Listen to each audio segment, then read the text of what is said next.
Profitability ratio के, and this is the most important one of all the ratios you have done till date. सबसे important इससे पहले कोई होता है तो वो है स्टॉक टर्नओवर रेशियो, ठीक है। इसके बाद अगर कोई होता है तो वो ये, मतलब उसके बाद उसका बड़ा भाई जो आता है वो ये आता है। मतलब ये समझो कि ये खुद एक पूरा बोर्ड लेगा अपने आप को समझवाने के लिए, तो मतलब इसमें कुछ दम तो होगा ही बच्चे में, है ना। तो return on capital employed, obviously you have seen this word capital employed, बहुत पहले क्लास में करवाया तुम्हें। कैपिटल एम्प्लॉयड का मतलब जो हमारा पैसा लॉन्ग टर्म बेसिस लगा हुआ है। हमारा का मतलब सिर्फ ओनर नहीं होता, हमारा मतलब बिजनेस जो लॉन्ग टर्म बेसिस लगा हुआ है, मतलब जो ओनर का पैसा है प्लस जो बाहर वालों से लॉन्ग टर्म बेसिस मैंने लिया है, वो जोड़ के बनता है मेरा कैपिटल एम्प्लॉयड। मैं पूरी वापस से एक्सप्लेन करूंगा उसका फॉर्मूला भी, ठीक है। और जो उसके अगेंस्ट मैंने प्रॉफिट अर्न किया है उसका रिलेशन मुझे यहाँ स्टैब्लिश करना है, that is return on capital employed और रिटर्न ऑन इन्वेस्टमेंट और आरओआई, ठीक है। So let's see the formula. Formula for this one is profit before interest and tax. Hope ये याद होगा आपको, पीबीआईटी अभी लिखवाया मैंने कहीं पे तुम्हें, है ना। तो ये इसी वजह से लिखवाया था, अपॉन कैपिटल एम्प्लॉयड। तो फॉर्मेट सामने रखना सर इसको समझने के लिए, इनटू 100। जो इनकम स्टेटमेंट का फॉर्मेट लिखवाया था ना आपको, वो आपके सामने होना चाहिए इस बात को समझने के लिए कि मैं किस फिगर की बात कर रहा हूं। So profit before interest and tax क्यों लेते हैं हम? क्योंकि जो नॉन करेंट लाइबिलिटी है उसको हम इंटरेस्ट पे करते हैं, तो भाई उसको माइनस करके थोड़ी रिटर्न कंपेयर करोगे। जो उस इंटरेस्ट को देने से पहले आपका प्रॉफिट आया है वही तो रिटर्न हुआ। तो उस रिटर्न को हम कंसिडर करते हैं अपॉन कैपिटल एम्प्लॉयड इनटू 100। भाई हम पे इतनी सारी प्रॉफिट के वेरिएबल्स है, why not net profit upon capital employed, why not gross profit upon capital employed, why profit before interest and tax upon capital employed? ये सवाल आना चाहिए ना। तो क्योंकि कैपिटल एम्प्लॉयड का जब पैसा देना स्टार्ट होता है इनकम स्टेटमेंट, उससे जस्ट पहले जो प्रॉफिट आती है वो ये प्रॉफिट होती है, which is called profit before interest and tax. Now इसमें सबसे बड़ा मुद्दा यही है कि profit before interest and tax खुद एक मुद्दा है जिसको मैं पीबीआईटी कह रहा हूं। तब से थोड़ा सा रिलेट करना आसान हो जाता है, इसलिए छोटा वर्ड डाल देता हूं ना यार, है ना, शॉर्टकट्स। सो पीबीआईटी में कोई प्रॉब्लम नहीं है। अगर आप स्टेटमेंट देखो तो अगर मुझे ऊपर नेट सेल्स माइनस जीपी के थ्रू आना हो तो बहुत बढ़िया है, सीधा सीधा रूट है। पर मुझे अगर पैट दे दे और मुझे उल्टा जाना हो तो आएगी थोड़ी मुश्किल। क्या मुश्किल आएगी वो समझो, कि अगर मुझे पैट गिवन है, मैं उस रास्ते की बात कर रहा हूं कि if PAT is given to me, तो मुझे क्या करना होगा? I will have to add tax, then I'll reach profit before tax. I'll have to add back interest paid, then I'll reach profit before interest and tax. ये बात सही है क्या? ये तो मैंने सिर्फ उल्टा चलाऊ ना उधर से, इसमें तो कोई दिक्कत आनी नहीं चाहिए, है ना। नाउ संधू साहब, 1 लाख रुपया का पैट है, ठीक है, और Yes, टैक्स sir. का रेट है 50%, तो टैक्स कितना हुआ? 50,000. यही नहीं होना था सर, इसलिए तो पूछा। क्योंकि अगर आप सीधा, ये उल्टा चल रहे हो, अगर आप सीधा चलते हो ना संधू साहब, तो ये बात को समझो कि प्रॉफिट बिफोर टैक्स लिखते हो, उससे टैक्स माइनस करते हो at the rate of certain percentage of PBIT, not PAT. PAT का नहीं लेते हो आप 50%, आप 50% लेते हो पीबीटी का, यानी प्रॉफिट बिफोर टैक्स का। ये है आपका नॉर्मल, ये रिवर्सल चल रहा है, ये उल्टा खेल चल रहा है। ये टैक्स इस पे लगना है जो कि है ही नहीं आपके पास। समझ रहे हो कॉम्प्लिकेशन? तो Yes, sir. इसको कैसे खेलेंगे? फिलहाल तो मैं खेल जाऊंगा, 50% अगर देता है तो बहुत आसान बात है, मैं लेके चलता हूं, सपोज ये 100 है, ये तुम्हारे दिमाग में चलेगा जो नीचे लाइन बना रहा हूं कि अगर पीबीटी 100 है तो टैक्स कितना है? 50 है। तो पैट कितना है? 50 है, मतलब टैक्स भी 50 है और पैट भी 50 है। तो मैं इस जगह ये लिख सकता हूं, ये तो सेम रहेगा भाई, क्योंकि यहां के रिलेशन क्या बता रहे हैं कि if tax rate is 50, PAT is also 50। तो यहां से तो मैं बिना कैलकुलेशन के निकाल के ले जाऊंगा ना कि पैट और टैक्स बराबर ही होते हैं जब 50% का रेट होता है। तो अगर मेरे को पैट 1 लाख दिया है तो टैक्स भी 1 लाख होगा। तो अगर 50% दिया है तो मुझे कोई ज्यादा आफत होती नहीं है।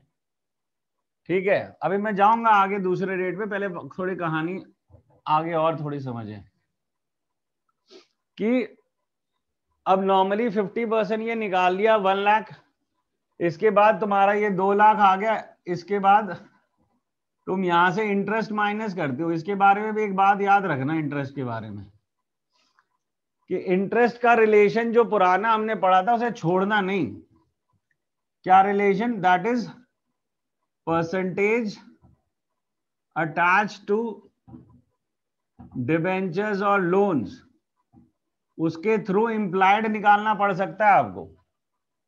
यानी कि अगर उसने 10% डिबेंचर दे रखे 5 लाख के, तो 10% of 5 lakh that is 50,000 would be the interest. जरूरी नहीं है कि ये भी डायरेक्ट गिवन हो। तो जो इंप्लाइड वाला खेल है वो यहां पर भी चलेगा, तब जाके आपका ये फिगर आएगा पीबीआईटी का।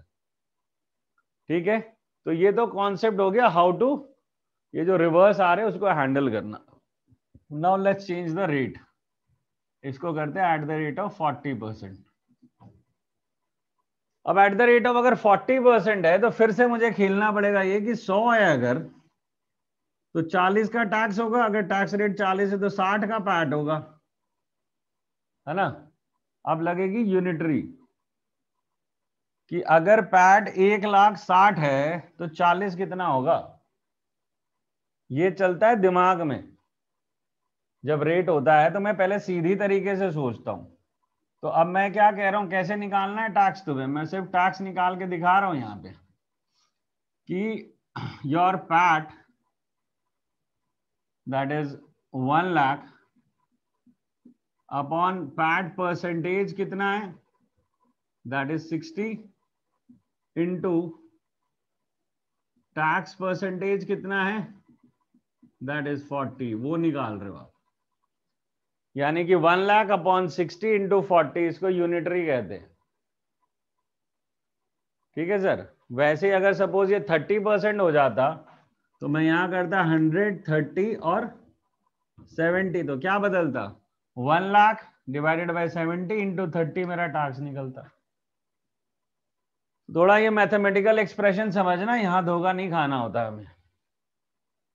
ठीक है सर, आगे चले। तो ये Yes, हो sir. तेरी पैट की कहानी। अब as far as capital employed is concern, that's an old story.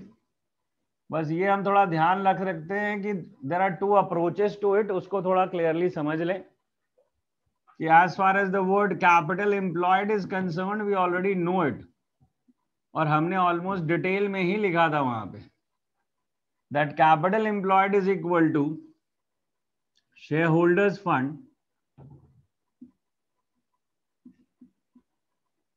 Plus non current liability minus non trade investments.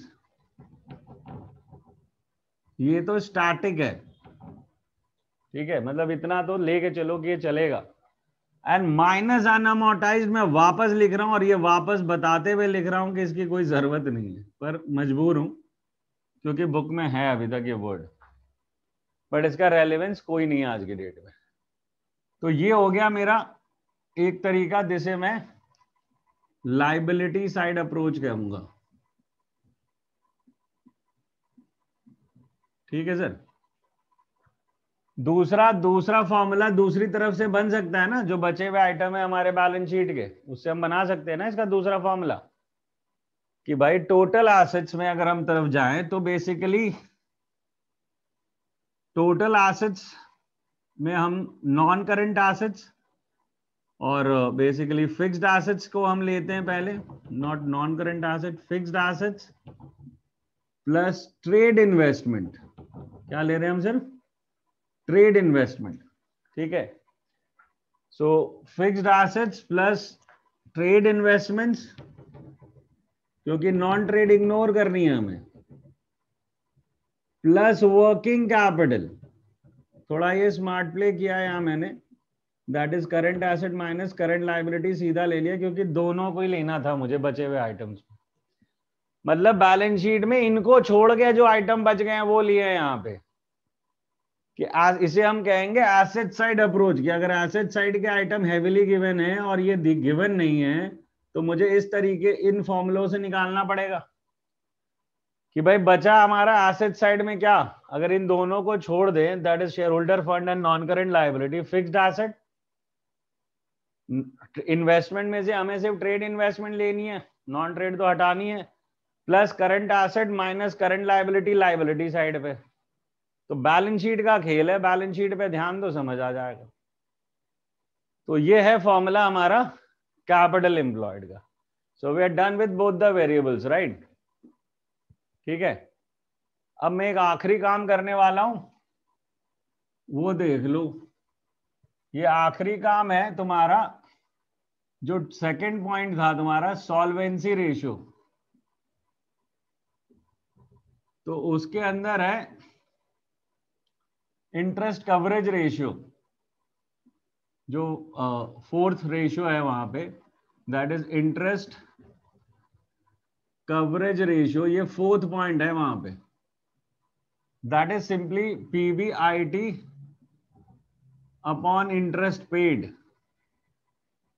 ये मैंने इसलिए लास्ट के लिए बचाया था क्योंकि ये पीबीआईटी का कॉन्सेप्ट हमने अब सीखा है, वहां पे सिखा रहा होता तो फिर धुएं निकल रहे होते, है ना।